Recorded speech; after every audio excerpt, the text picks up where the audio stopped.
Welcome back. For decades, Bahrain has adopted democracy, and it has been an integral part of the policies of its successful rulers. The establishment of the Shura Council in the 1930s was the first democratic experience in Bahrain under the reign of late Sheikh Isa bin Ali Al Khalifa, which was an important stage of the history of Bahrain. Deeply interested in the involvement and partnership of citizens in the decision-making process, out of a true belief in the importance of democracy, His Majesty King Hamad bin Isa Al Khalifa launched the ambitious reforming project accompanied with the National Action Charter, which reflected his vision for the democratization and parliamentary process in the country.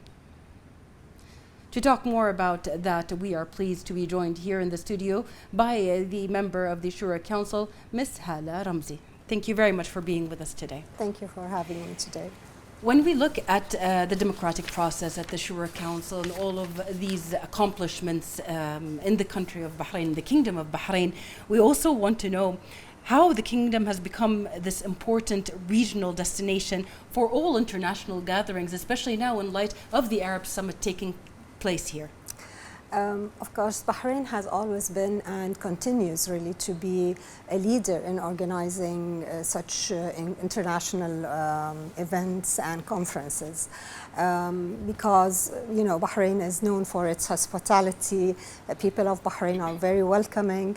So, for example, we have the annually Bahrain holds the Manama Dialogue, which addresses political and economical plus any other international issues, and is really attended by high-level officials and delegates from around the world. Yeah. Also, in last year, we had Bahrain has hosted the 146th Assembly of the Interparliamentary Union, and it was attended by around 1,700 participants from parliaments all over the world.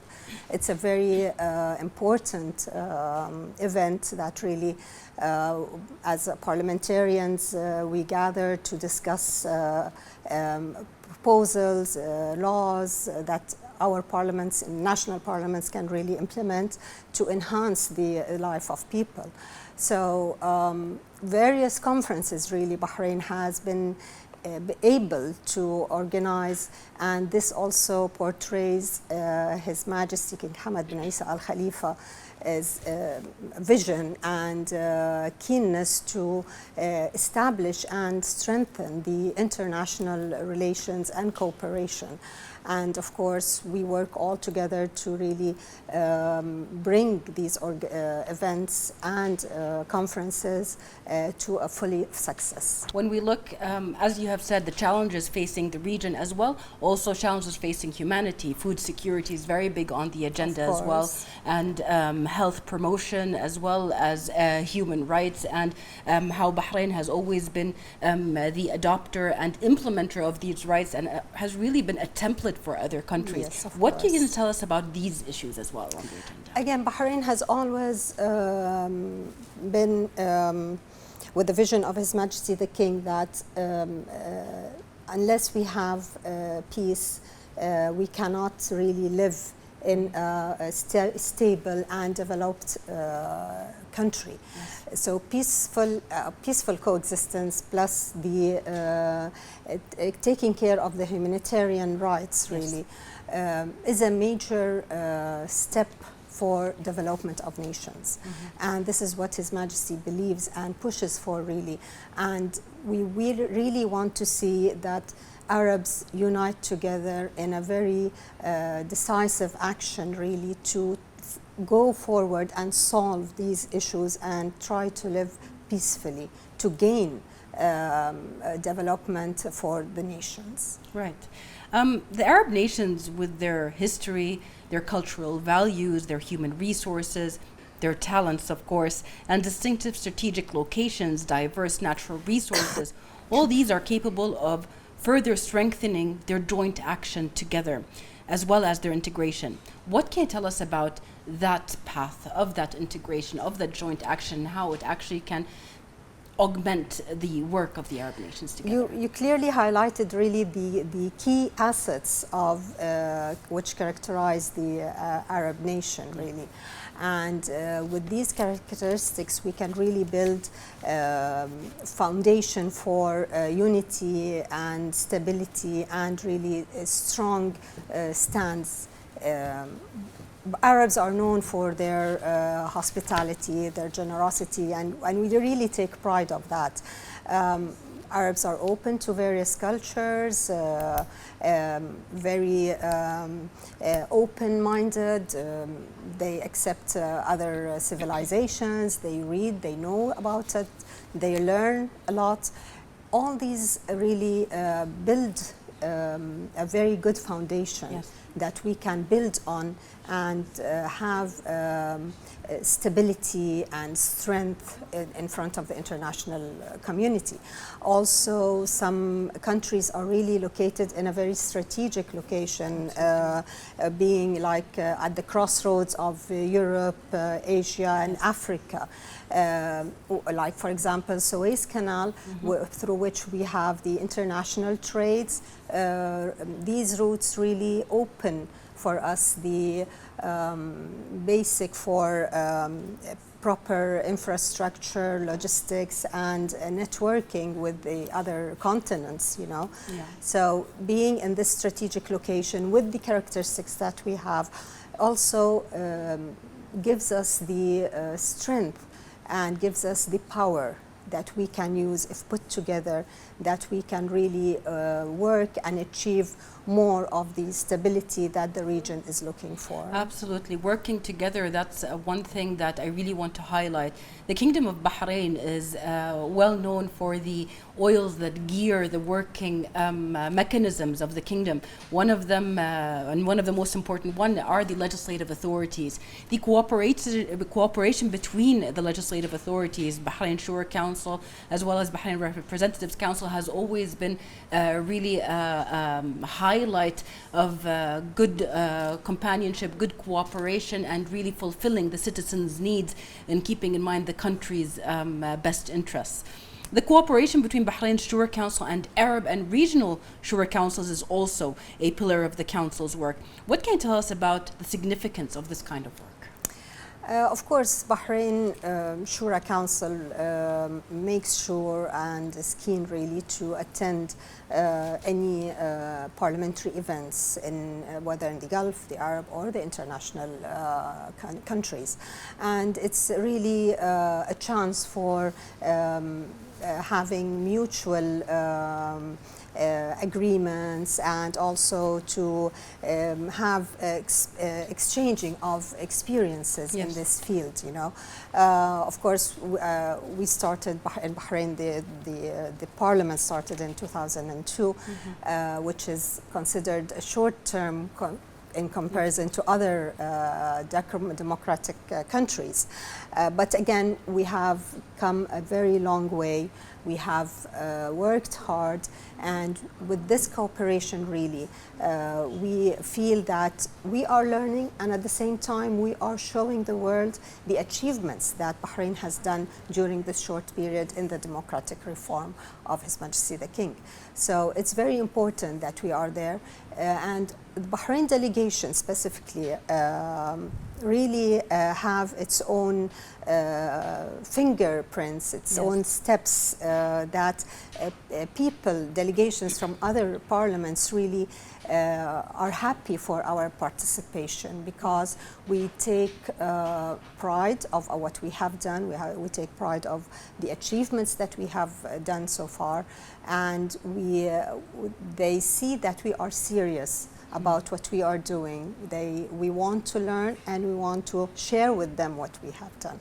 So it is very important for us, and His Excellency Mr.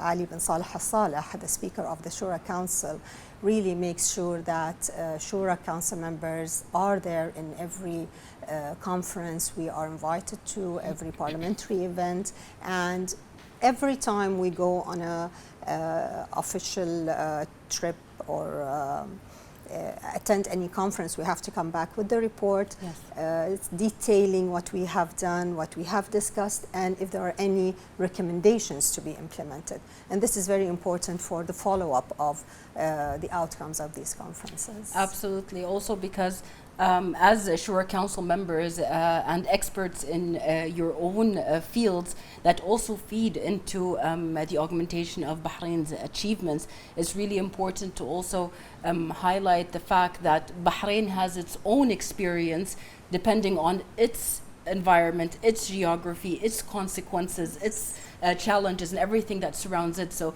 our Shura members, you, yourself and others are experts within our region, and that really brings something to the table. What can you tell us about the distinguishment of these expertise and the Shura Council, especially in our region here? We really work with, with the framework of parliamentary diplomacy, Yes.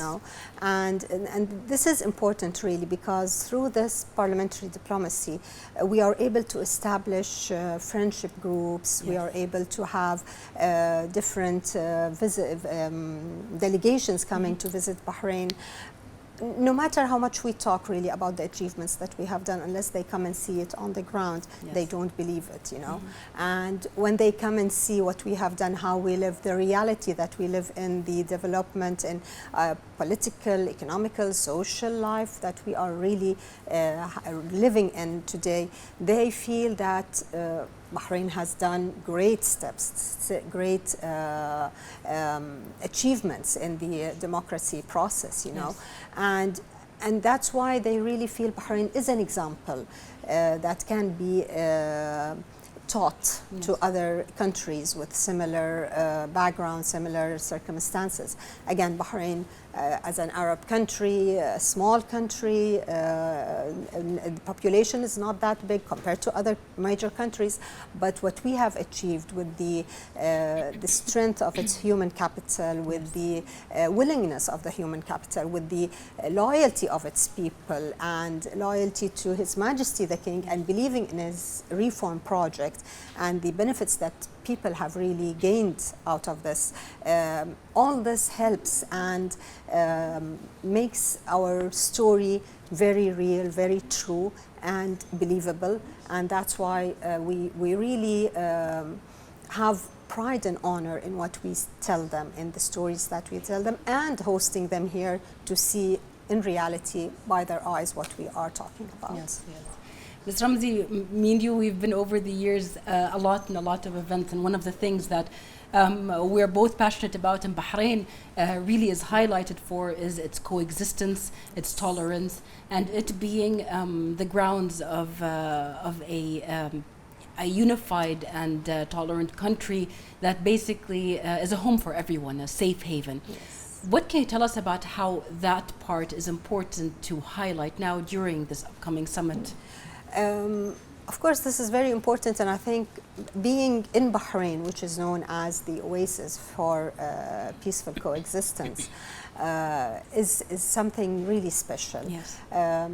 His Majesty has really a very clear vision about coexistence and peaceful coexistence, societies living together, different cultures working together.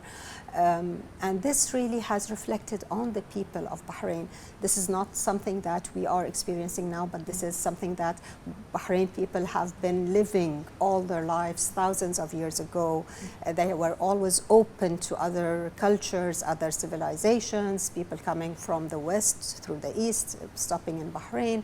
So this, having these characteristics in Bahrain and people of Bahrain really reflects on the summit, I'm sure.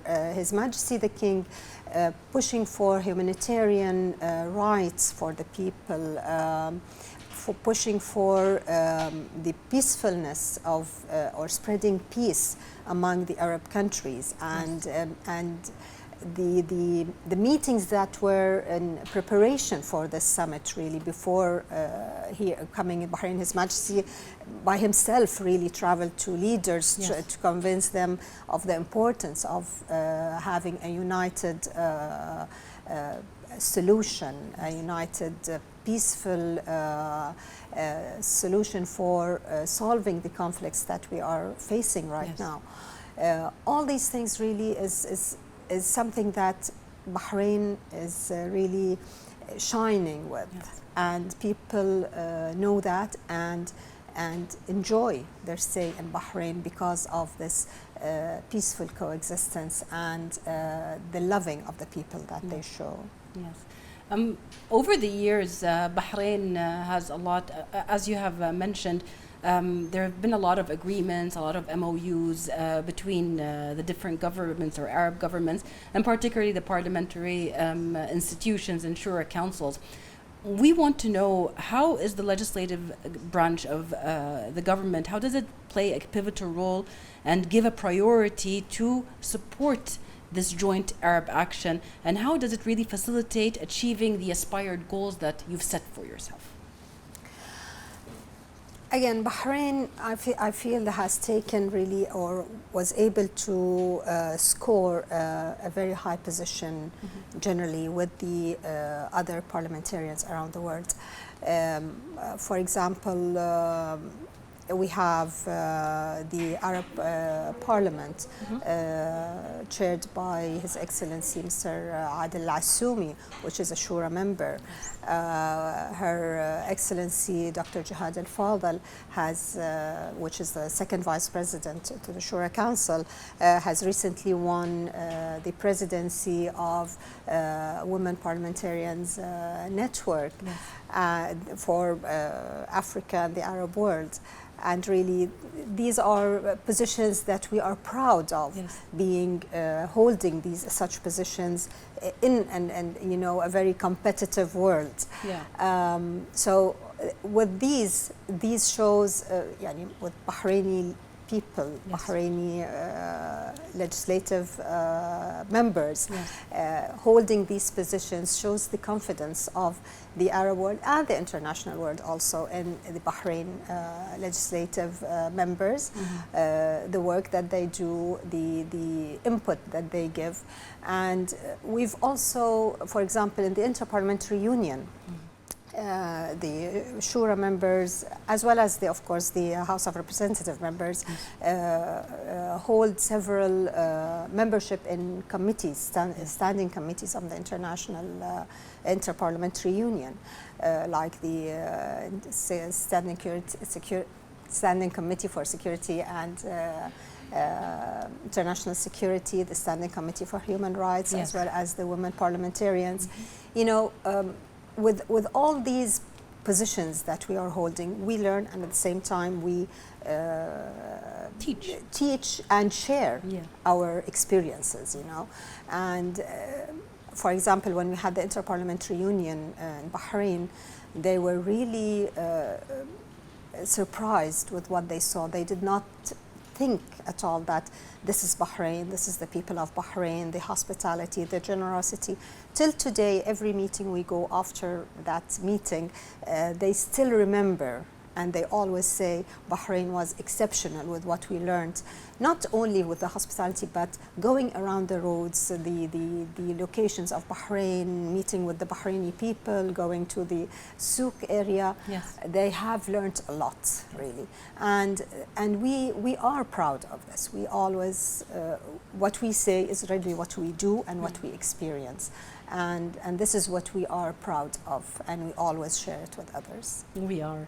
The sophistication of legislative work is not always clear to everybody, but there's so much work that goes behind it, but the core value at the end of the day is working for the citizen and fulfilling the citizens' needs and aspirations, and that way augmenting the country, the kingdom, in all of its facilities.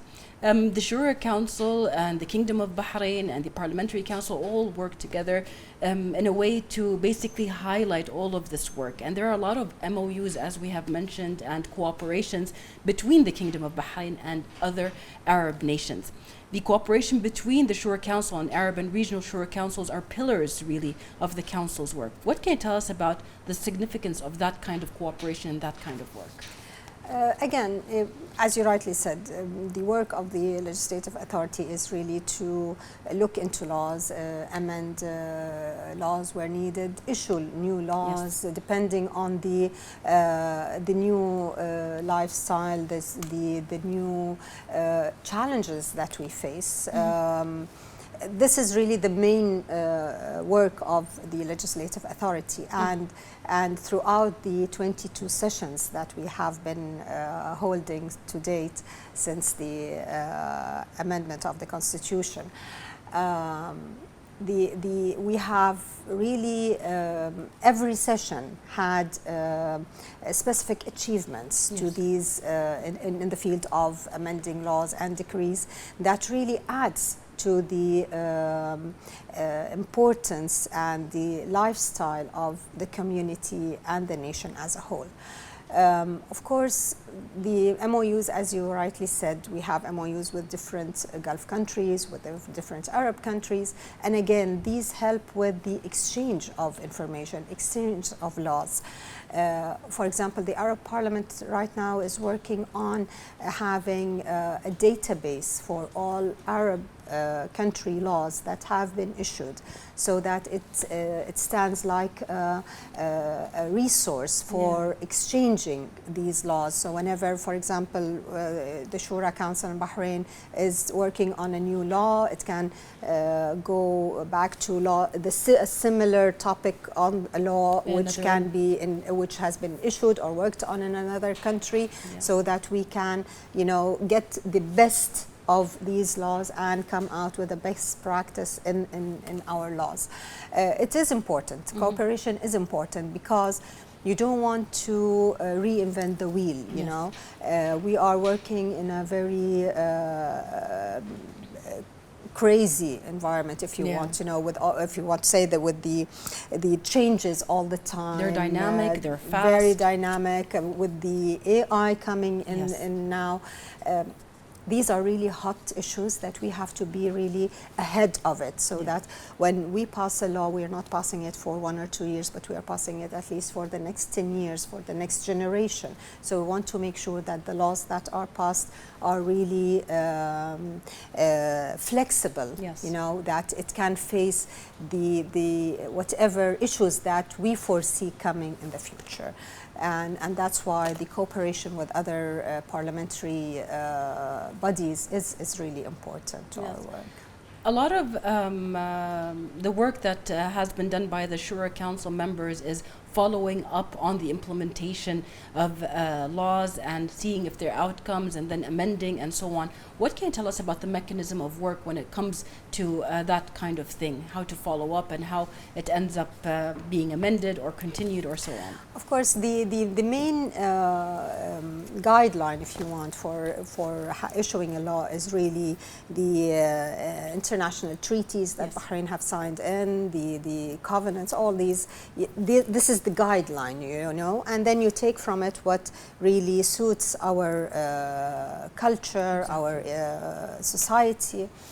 In addition to that, of course, again, as we said, we can compare with the laws in the region, which are similar to our, which have the similar culture, similar background. Other than that, of course, any changes, in, for example, laws that have been issued in 1970s. Today, when you read it, you feel it's obsolete. You need to review it. You need to amend it. You need to make it really reflecting today's life that we are living in. So this is really what we concentrate on. Whenever, for example, let's say a penalty that really at that time, 30, 40 years ago, was considered a huge amount. Today, it's nothing because of inflation, of course, and value of money and all these things. So again, you need to revise that. Is it a right penalty or not? Does it reflect the current life that we are living in? Do we still need it or not? You know, all these issues, all these studies, there are research that are done. We also refer to studies, for example, by law students, their master's researchers. You know, these things also give us some information or some light that, okay, maybe we need to revisit this law, we need to amend this, we need to issue a new law. For example, one of the main laws that we have suggested, and it's now being reviewed by the government, is the AI law. And again, it's something new, something hot topic that everyone is talking about, and therefore we really need to be ahead of the problems that we foresee, to be able to at least control it, not to affect the life of people in a negative way. Absolutely. I mean, AI is one of the main topics that His Majesty the King has focused on during the opening of the Assembly and the Legislative Assembly and everything. We'll talk about that a little bit more in a bit.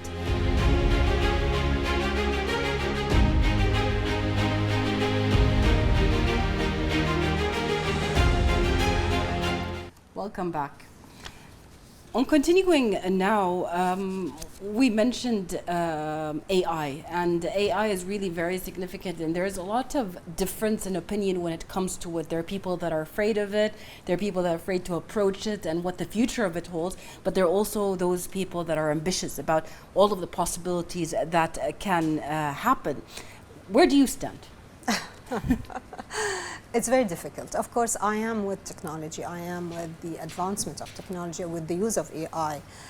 But again, I always say it's important to limit it to positive use, to really using it to enhancing the life of people. But when it starts being used negatively, this is where I really fear the AI, because for every technological advancement, there is the positive and the negative side of it. And unfortunately, the negative side has really shown very bad reflection on the people, you know. Of course, for example, the main thing is the weapons, the wars that we are seeing right now. It's all being dealt with the AI, you know, and millions of people are going are dead because of this in no time, you know, compared to what we used to have earlier. I mean, the wars earlier. Yeah, of course. So yes, I am with the AI, with the peaceful and the positive use of AI to enhance the life of people in many ways, either in medical, in education, economical. You know, definitely AI is a benefit. Okay, if we use it properly. If we don't really use it to harm the human being, if we don't use it to ignite more wars and you know, this conflicts that's happening everywhere. If we use it properly, if we try to, and again, I'm not really confident that we will be able to have a proper framework whereby we can limit the use of AI, you know, and even if we are able to do it in Bahrain, but we will not be able to do it in other worlds. Because we're growing, yes. Exactly. For example, the Interparliamentary Union is now working on ethics for AI, working with AI, and it's very important, really, and it lays down really important ethics that people working with AI should observe. But can we assure that they will really stick to these ethics? Yes. This is the question. True. Also, when we look at, as you've mentioned, there are devastating aspects and there are also very positive ones. The amount of information that is accessible, as you have mentioned, working on an encyclopedia of laws of all of the Arab countries with all kinds of experiences at your fingertips is a very big deal, especially when the world is small, but it's big when it comes to all of the things that have to be implemented, the laws that have to be implemented, and everything else. Also, the devastating part, from my point of view as a media personality, is the wrong information. People using AI to spread this kind of wrong information, and then people being held accountable, although it was not their doing, and so on and so forth. There are really two aspects and two things to see to that. And this is where the cooperation with Arab countries is very important, because they put, as we say, the dots on the letters. But how what are the indications of progress in legislative and parliamentary cooperation between Bahrain and Arab countries throughout the previous years? How do you see the success of these kind of cooperations? Again, it really all melts in the outcomes of the cooperation that we have with other parliamentaries. And for example, Bahrain is a member in 9 parliamentary unions, of which 5 are Arab parliamentary unions.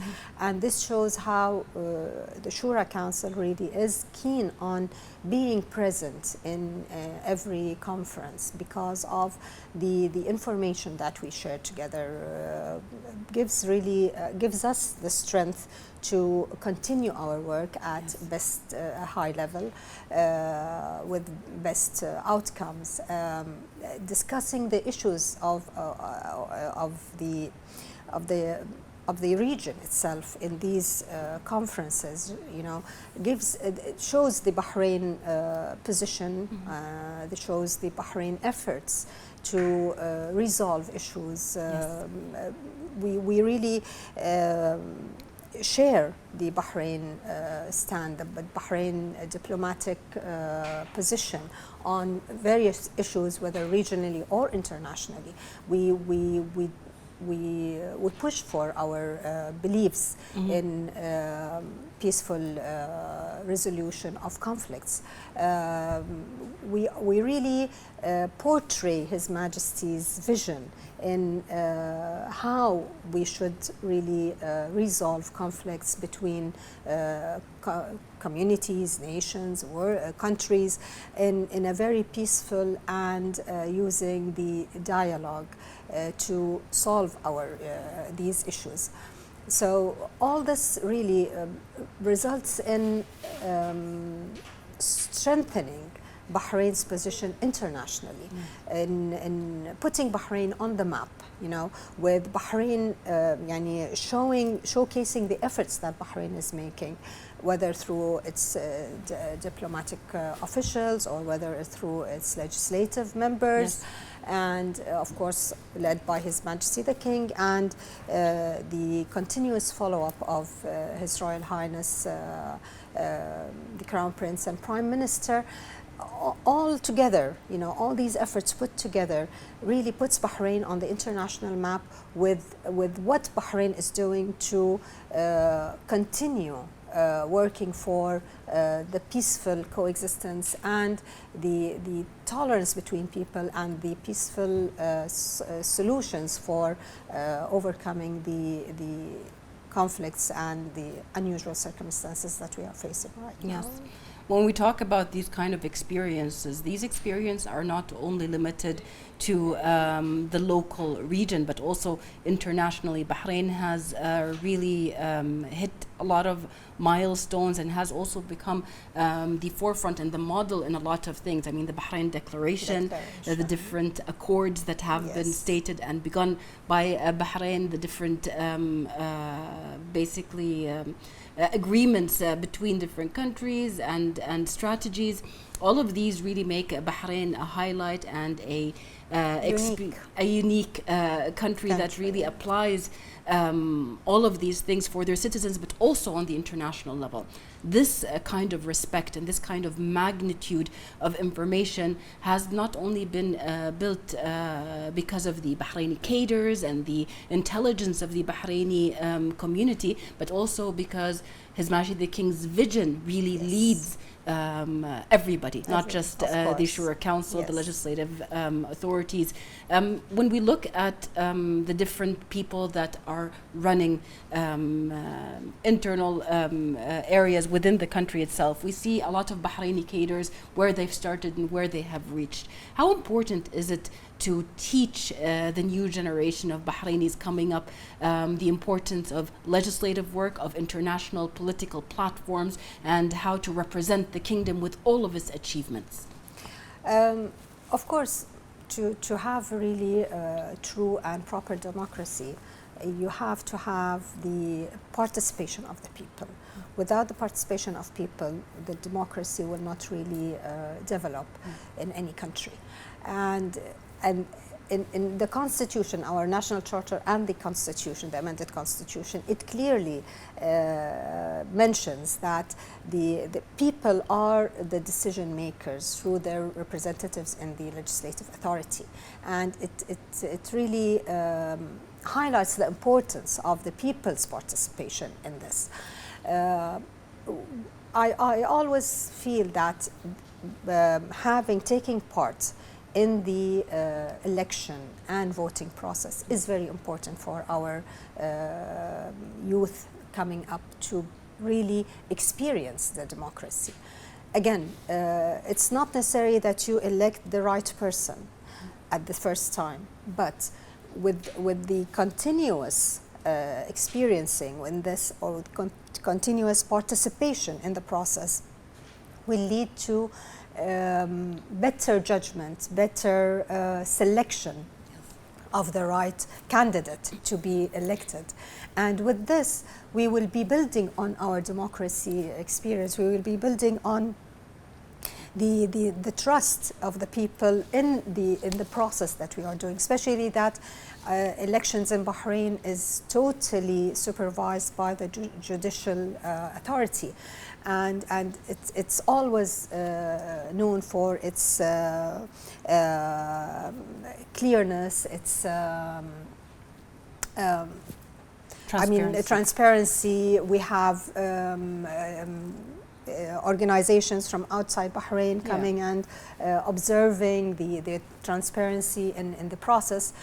And that's why it's important for the youth to learn and understand and be part of the legislative elections for its importance, and for coming in, because again, as you rightly said, those outside the legislative authority really are not aware of what happens in the council itself, are not aware of the process by which laws are being reviewed and approved. And unless they are in that kitchen itself, only then they will know what is the process, how it works, how can we really be able to, through these laws, secure a better life for our people and community. Definitely. We'll talk a little bit more about that, especially that the Kingdom of Bahrain also has provided a platform for the youth.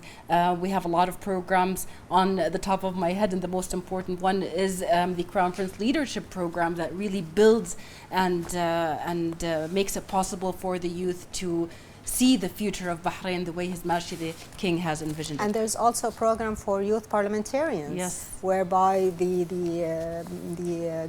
university students do hold a parliamentary session discussing issues, discussing their future requirements, you know, and this is also a way for them to really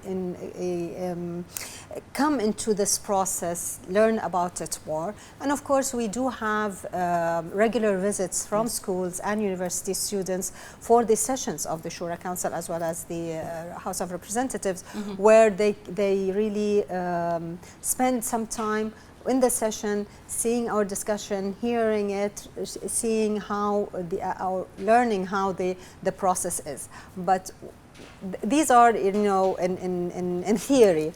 But it's important for them to really practice it, to go into it, so that they really believe in the importance of the democracy that we are all calling for. When we talk about, or we talked about the different points that the Kingdom of Bahrain basically has to educate the public when it comes to legislative work, parliamentary work. You've rightfully mentioned when it comes to parliamentary work and democracy, the fact that the elections are so open and so transparent really doesn't leave any kind of question there. The real point is to learn from one's decisions, to learn from who is chosen, and to basically demand, because the citizens' right is to demand what they need to make life better for them. Also, this comes when it comes to working with our other nations around us, regional, international, Arab nations. From your point of view, the Kingdom of Bahrain believes that democracy and development are the main pillars of national prosperity. They go hand in hand, whether it's diplomatic work or internal work. They go hand in hand. What can you tell us about Bahrain's experience in this regard? His Majesty the King has always, in his speeches, mentioned that the Bahraini citizen is the main pillar for development. Yes. Okay, and in this case, of course, building on the capabilities and the characteristics of the Bahraini nation is really an important aspect if we really want to move on with the development of the country.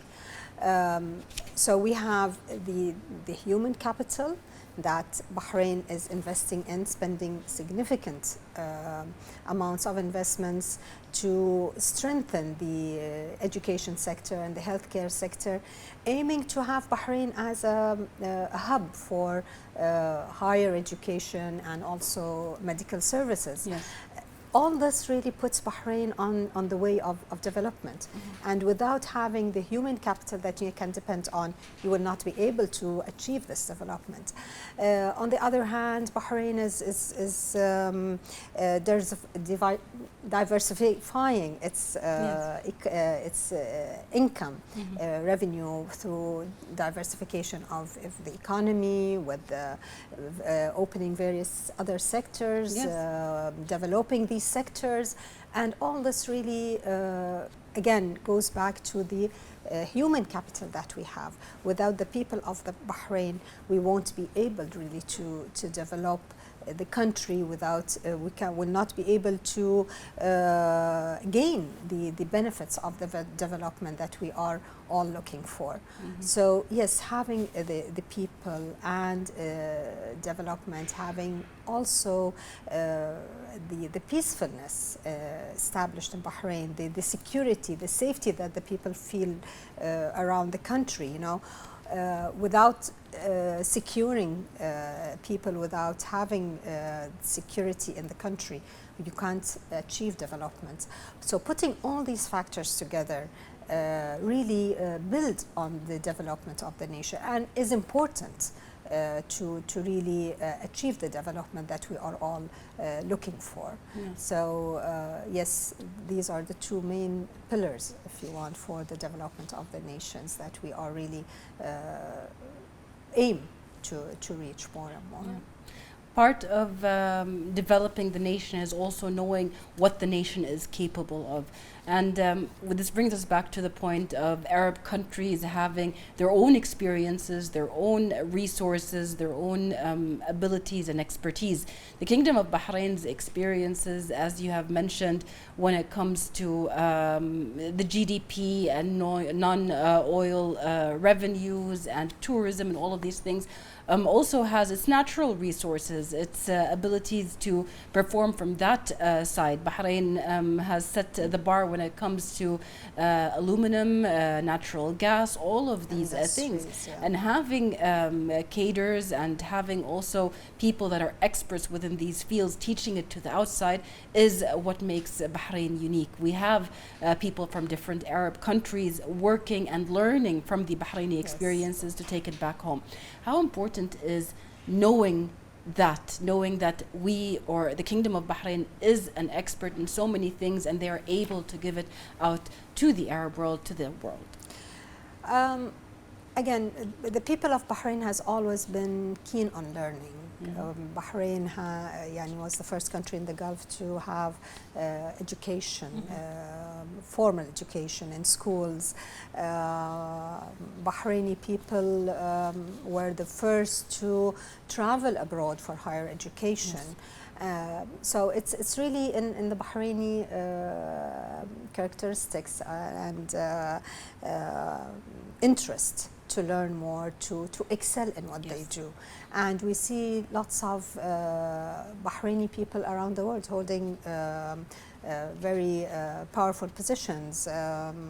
We see them in all fields, whether political, whether medical. I know doctors that are very famous in UK and in USA, and Bahraini doctors, you know. They are called by names, you know. They are been grabbed there to work there to benefit. People in industry, people in fashion, people in jewelry designing. You know, in name it, in any field, we have Bahrainis that really give us pride in the Bahraini nation. That really we are very proud that other countries refer to them as source of information, source of knowledge, and they ask them to share this knowledge with them. Again, this really shows how Bahraini people are really hardworking, are really go after their dreams. Nothing stops them.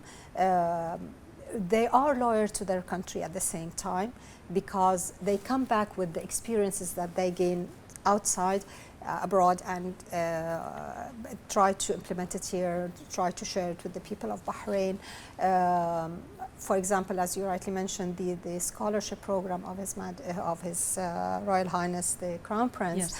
Again, this works on developing the very talented students and aiming to have them achieve their goals, their aspirations, their future needs through studying what they want, the programs that they are looking for, and it not only at a BS level but also the masters and the PhD levels, you know. So this shows how our leadership is really keen on education and the importance of education for the life of the people. And I personally believe without the proper education, you cannot achieve any development. If you want to kill a nation, stop education, and that's why it is very important. And we are proud.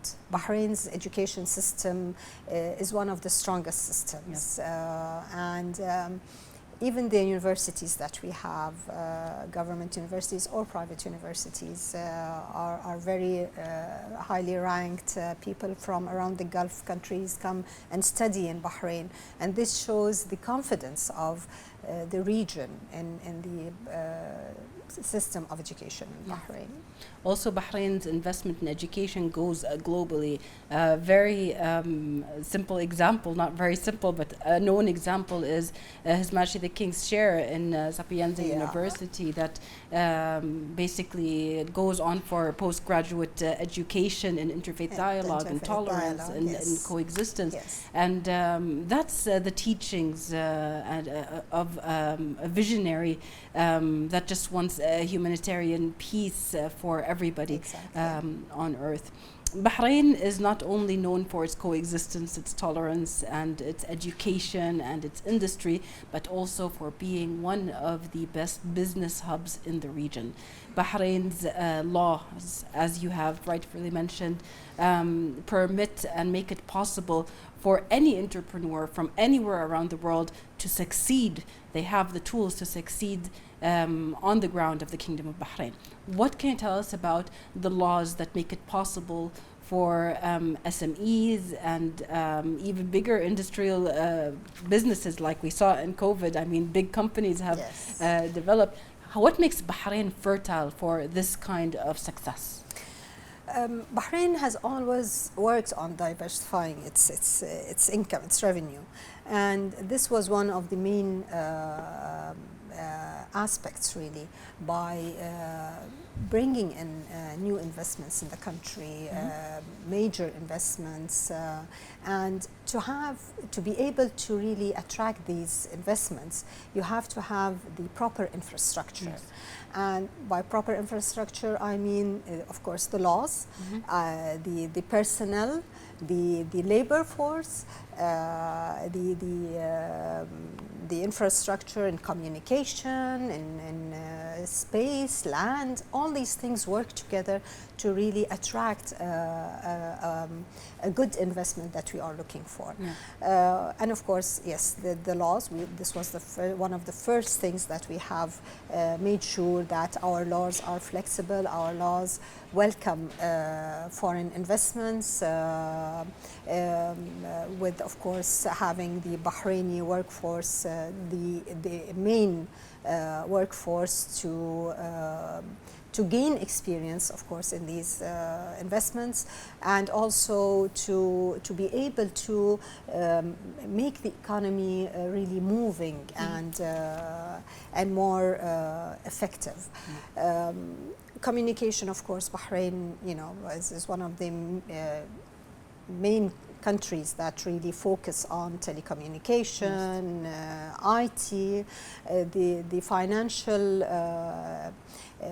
aspect of Bahrain market, the strongness of the banking system in Bahrain. Yes. All these factors really are very important for attracting the new investments in the country, and we have the free zone area where factories have come and established their businesses with a large number of Bahraini workforce. Yes. Again, these gives us such investments really pumps in the economy lots of returns, if you want, tangible and intangible. If you talk about the importance of having these people in Bahrain, and the reputation of Bahrain being a very peaceful and a very pleasant place to work in. The welcoming of the people, again, going back to the cleverness of Bahrain labor force. Yes. All these really help to attract more investments and to put Bahrain's reputation in a very high level when it comes to investments compared to other regional countries. Again, I mean, we do have I feel we do have advantages. We do. Yes, compared to other countries. Yeah, even when we look at the possibilities of people being part of Bahrain's development, people from Arab nations, people from international nations, Bahrain has also given that possibility, ownership of real estate, the golden visa. A lot of these possibilities are facts on the table for anybody that is a part of Bahrain's democracy, Bahrain's future, Bahrain's development, and who wants to stay a part of Bahrain's development. I personally know so many people that have made Bahrain their home, away from their home, and they don't want to return. They want to stay on these grounds. And this is not just because of the comfort, but really because of how much future is possible on the grounds of the Kingdom of Bahrain. And also the benefits that they have here in the country.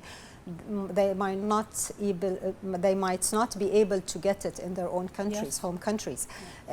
Again, going back to education, to medical services, all these important aspects of life which are offered here in Bahrain are really unique if we compare it to other countries.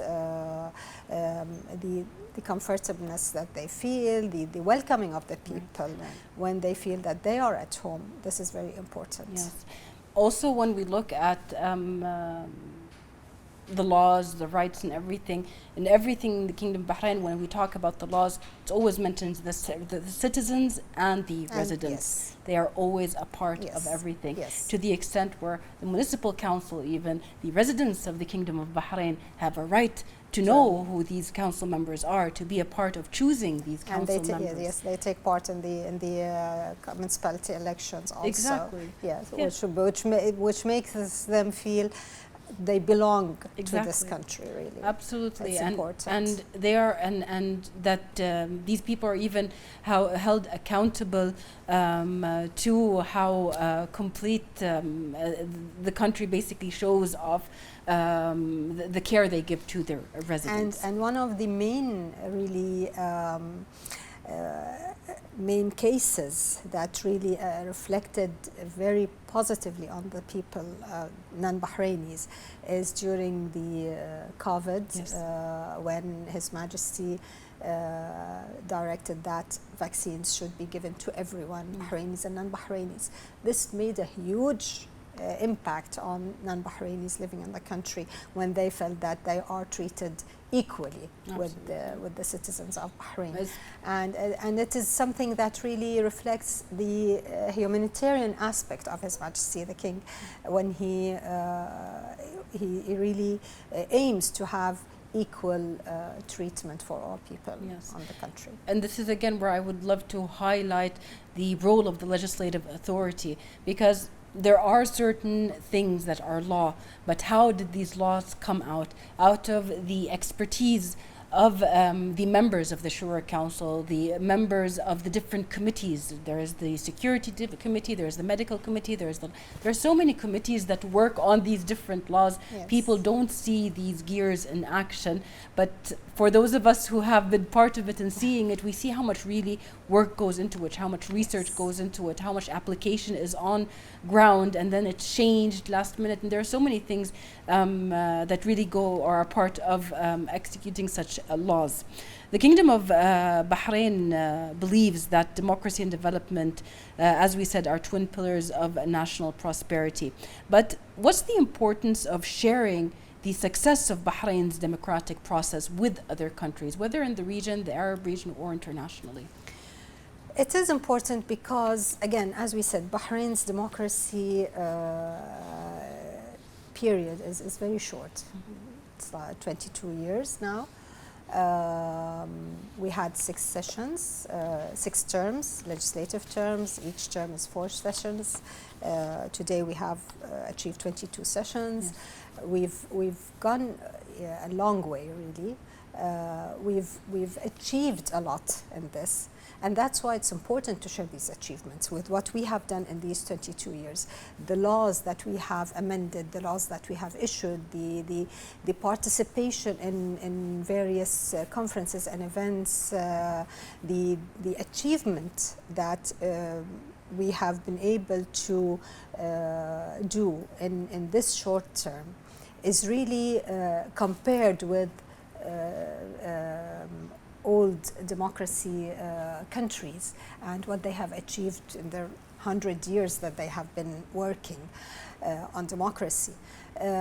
Again, I think Bahrain is really a unique example of how democracy, the reform, democracy reform project of His Majesty the King have been taken very peacefully, have been taken with believing in it, and people really are taking it forward. They really want to see the success of this project being achieved. When we share this, what we have done, we share it with complete pride. We know that we are on the right way. We know that we are doing the best for our nation. Yes.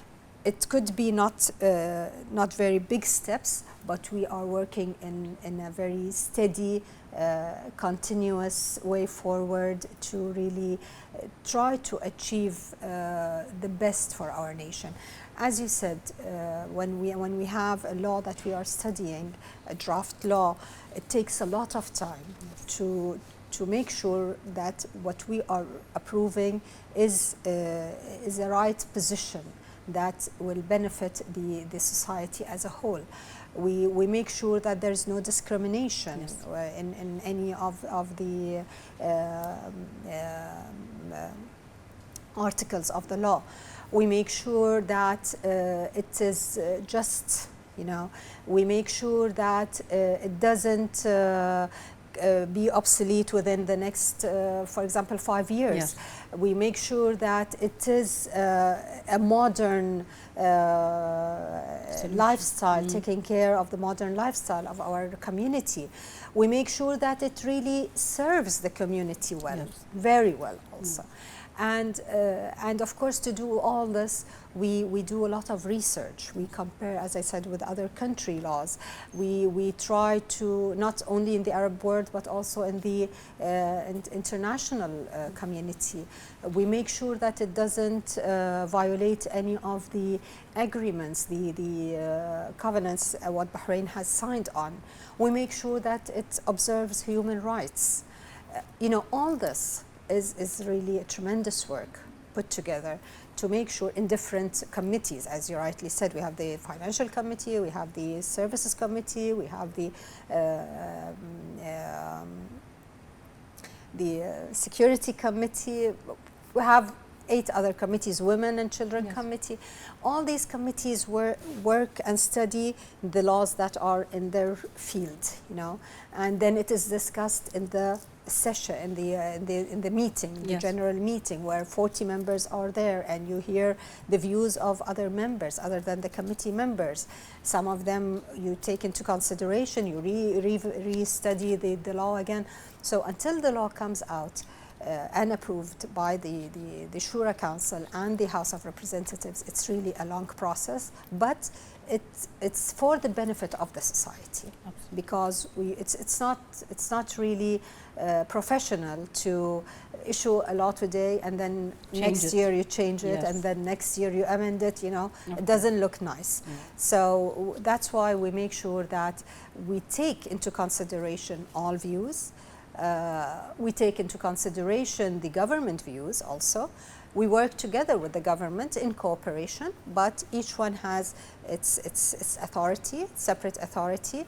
But because we all work for one goal, we work in coordination, in cooperation, but each authority has its own or its specific authority and work guidelines that it goes by. Also on the agenda are common goals, food security, we've mentioned, human rights and their application, as well as joint efforts to really bring forth all of the Arab nations when it comes to success. There's a lot in the tourism sector, there's a lot on the economic sector, and as you've mentioned previously, Bahrain is at the forefront of the telecommunications sector, which also makes it an expert when it comes to applying it in other countries.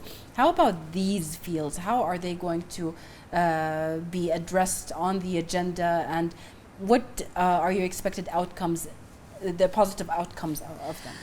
I think these issues were discussed during the couple of days earlier by the foreign ministers and the respective ministers of countries under the Arab League.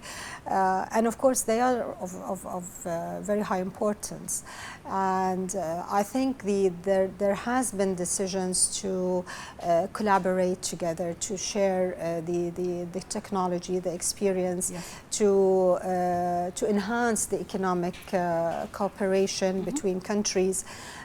And of course, these are really main elements to be able to live a peaceful life, to be able to spread the harmony between countries, to spread the unity of the countries, the Arab world.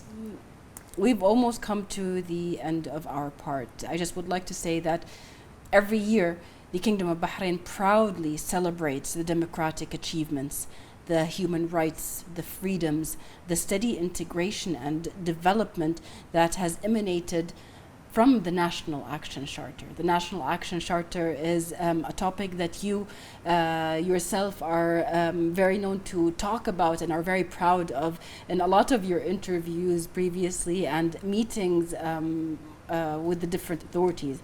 How can this charter inspire other Arab nations? Okay, the charter. I mean, of course, as you rightly said, every year we do celebrate the charter, the anniversary of the charter, where it has been voted on by a percentage of 98.4% with the amendments to the constitution. The constitution and the national charter gave us rights. Very important rights. It changed the system, the parliamentary system, to a bicameral system, bicameral parliament. Yes. It gave the women the rights to vote and to take part in elections. Plus, of course, all other rights, whether economical, social, cultural, which people of Bahrain have enjoyed. Yes. So, with this constitution, really, it's our Bible, if you want. If it's our main reference. Yes. For approving laws, and we take pride of it because we have gained benefits out of it.